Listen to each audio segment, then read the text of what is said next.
ቅዱስ ዘካርያስ የሚባል መነኩሴ አለ በቤተክርስቲያናችን። የ14 ዓመት ልጅ ነው እድሜው። የስንት ዓመት? ልክ እንደ አቡነ አረጋዊ። አቡነ አረጋዊም ስንት ዓመታቸው? 14። ስማቸው ማን ነው? አረጋዊ ማለት ሽማግሌ ማለት ዘሚካኤል ነው ስማቸው። ሽማግሌ ያሏቸው ነገረ ስራቸው የሽማግሌ ስለሆነ ነው እንጂ 14 ዓመት ልጅ ናቸው።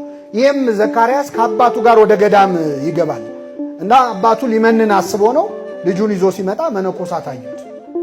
በጣም የሚያምር ሕፃን ነበረ። ምንድነው ይዘህ የመጣው ሲሉት ልጄ ነው፣ እኔም ልመነኩስ ነው፣ ልጄም እዚሁ አድጎ እዚሁ ገዳም ውስጥ እንዲመነኩስ ነው ያመጣሁት። ይህን የመሰለ ሕፃን አንደኛ እድሜው ገና ነው፣ ለመወሰን አይችልም። ሁለተኛ እንደዚህ መልከ መልካም የሆነ ሕፃን ልጅ አምተን መነኮሳቱንም የመውለድ ሐሳብ ወይም ሌላም ፈተና እንዲመጣባቸው አንፈልግም። አንድ ሱባኤ ቆይና ባርከ ነው ጠበል ተጠምቆ ይሄዳል። ይህንን ሲወያዩ እዛ ቁጭ ብሎ ይሰማል ሕፃኑ ዘካርያስ። ከዛ በማግስቱ በጠዋት ተነስቶ ከገዳሙ የተግባር ቤት ድስት ይወስዳል።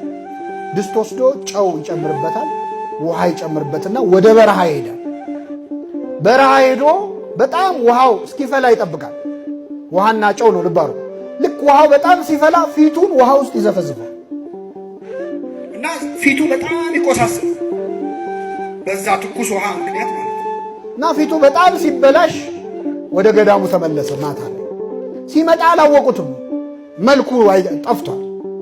በጣም ደነገጡ። በኋላ አወቁትና ምን ሆነ ነው አሉት።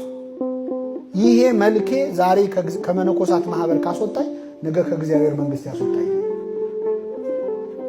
ለዛ ነው አላቸው። ምን አሉት? ትናንት የመጣኸው እንደ ሰው ነበረ፣ ዛሬ የመጣኸው ግን እንደ እግዚአብሔር መልአክ ነው አሉት። በረከቱን ያሳድርብን።